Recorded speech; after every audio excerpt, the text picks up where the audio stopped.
ओम पूर्णमदः पूर्णमिदं पूर्णात् पूर्णमुदच्यते पूर्णस्य पूर्णमादाय पूर्णमेवावशिष्यते।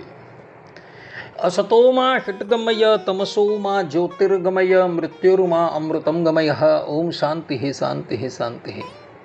अस्मद्गुरुसमारम्भां नाथयामून्मध्यमां लक्ष्मीवल्लभपर्यन्तां वंदे गुरुपरंपरा। तो भक्तों, भगवान श्री कृष्ण श्रीमद भगवद गीताની અંદર ચતુર્થ અધ્યાયની અંદર કહે છે કે યદા યદા હિ ધર્મસ્ય ગ્લાનિર્ભવતિ ભારત અભ્યુત્થાનમ ધર્મસ્ય તદાત્માનમ સૃજામ્યહમ, કે જ્યારે જ્યારે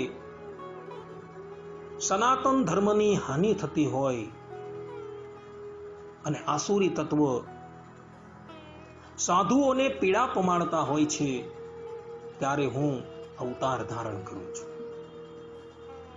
હવે આ ભગવાનનું જે પ્રાગટ્ય થાય છે ને, તેમાં કેટલાક દાર્શનિકકારો એવો વિચાર ધરાવે છે કે ભગવાન જે છે એ પોતે મૂળ સ્વરૂપની સાથે જ આ ધરાતલની ઉપર પધારે છે, અર્થાત કે ભગવાન જે છે એ પાધરા જ પધારે છે, એવું કેટલાક દાર્શનિકકારો જે છે એ કહી રહ્યા છે. તથા આપણા સંપ્રદાયની અંદર પણ કેટલાક લોકો આવી વિચારધારા જે છે એ ધરાવી રહ્યા છે. પરંતુ આ બધી જ વિચારધારાઓ જે છે તેને ભગવાન વેદવ્યાસજી અને ભગવાન સ્વામિનારાયણ જે છે એ રદિયો આપે છે. ભક્તો, ભગવાન સ્વામિનારાયણ ગઢડા અંત્યના 10મા વચનામૃતની અંદર કહે છે કે વ્યાસજી જે છે તેના વચનો સર્વ આચાર્યના વચનો કરતા અતિ પ્રમાણ છે. એટલે વ્યાસ વચન જે કહેતું હોય એ અંતિમ પ્રમાણ જે છે એ માનવાનું છે. અને એ જ ભગવાન વેદવ્યાસજી મહાભારતની અંદર શાંતિ પર્વમાં 339મા અધ્યાયના 106 અને 107મા શ્લોકની અંદર સ્પષ્ટ રૂપે કહે છે.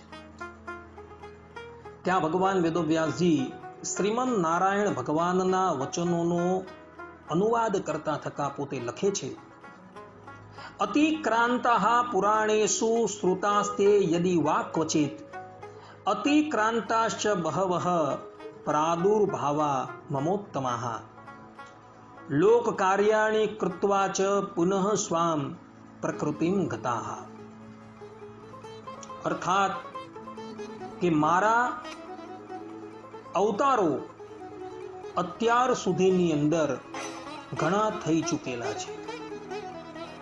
એ બધાને જ તમે પુરાણોની અંદર શ્રવણ કરેલા હશે. એ અવતારોની અંદર પણ મારા કેટલાય ઉત્તમ અવતારો છે. એ બધા જ અવતારો લોકહિતનું કાર્ય પૂર્ણ કરીને પોતાના મૂળ સ્વરૂપમાં લીન થઈ જાય છે. આ વાત કોણ કહે છે? શ્રીમન નારાયણ પોતાના સ્વમુખે કહી રહ્યા છે. અને વ્યાસ ભગવાન જે છે એ આ વચનને મહાભારતની અંદર લિપિબદ્ધ કરી રહ્યા છે. એટલે સ્પષ્ટ રૂપે આ વચનથી એવું પ્રતીત થાય છે કે પરબ્રહ્મ પરમાત્મા જ્યારે ધરાતલની ઉપર અવતાર ધારણ કરે છે ત્યારે એક રૂપે પોતાના ધામની અંદર પણ બિરાજમાન હોય છે.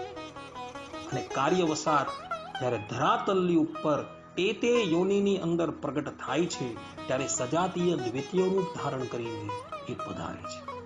અને આ જ બાબત ભગવાન વેદવ્યાસજીએ બ્રહ્માંડ પુરાણની અંદર આધ્યાત્મ રામાયણની અંદર બાલકાંડના પ્રથમ સર્ગના પ્રથમ અધ્યાયની અંદર પણ કહેલી છે.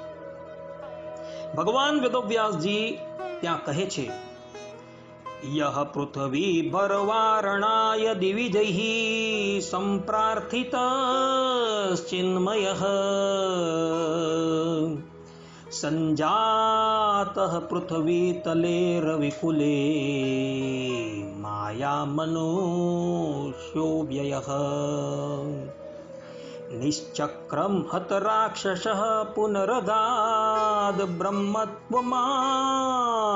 સ્થિરામ કીર્તિમ પાપહરામ વિધાય જગતામ તમ જાનકી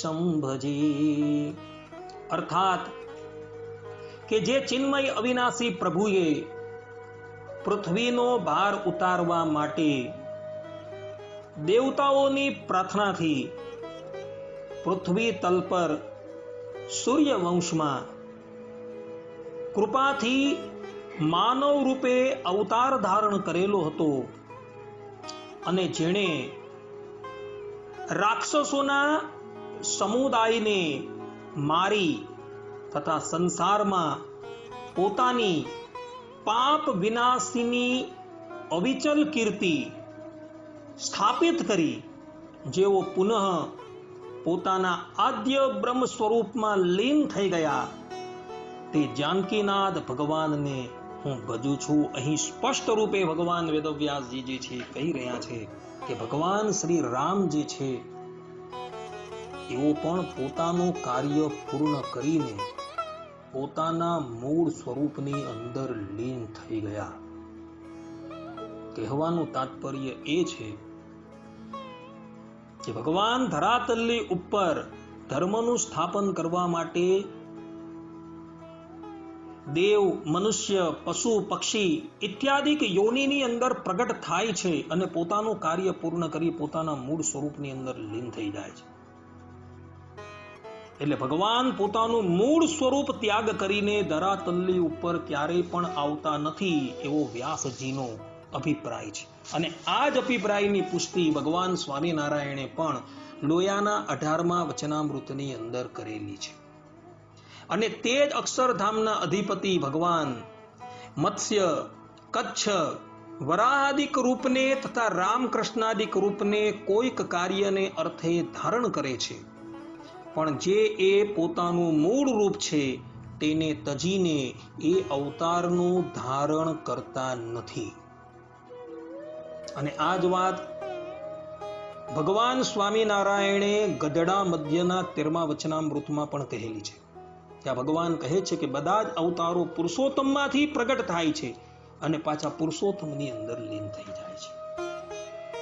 કહેવાનું તાત્પર્ય અહીં એ છે ભગવાન સ્વામિનારાયણ અને ભગવાન વેદવ્યાસજી એ સ્પષ્ટ રૂપે કહે છે કે પરબ્રહ્મ પરમાત્મા જે છે એ પોતાનું મૂળ રૂપ જે છે એ ત્યાગ કરીને ક્યારેય પણ ધરાતલની ઉપર પ્રગટ થતા નથી.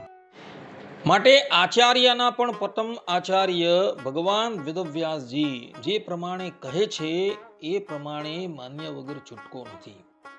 પરબ્રહ્મ પરમાત્મા પોતાના મૂળ રૂપનો ત્યાગ કર્યા વગર જ અવતારને ધારણ કરે છે અને એ કાર્ય પૂર્ણ થઈ ગયા બાદ એ પોતાના મૂળ સ્વરૂપમાં લીન થઈ જાય છે. આ પ્રમાણે ભગવાન વેદવ્યાસજીએ કહેલું છે એ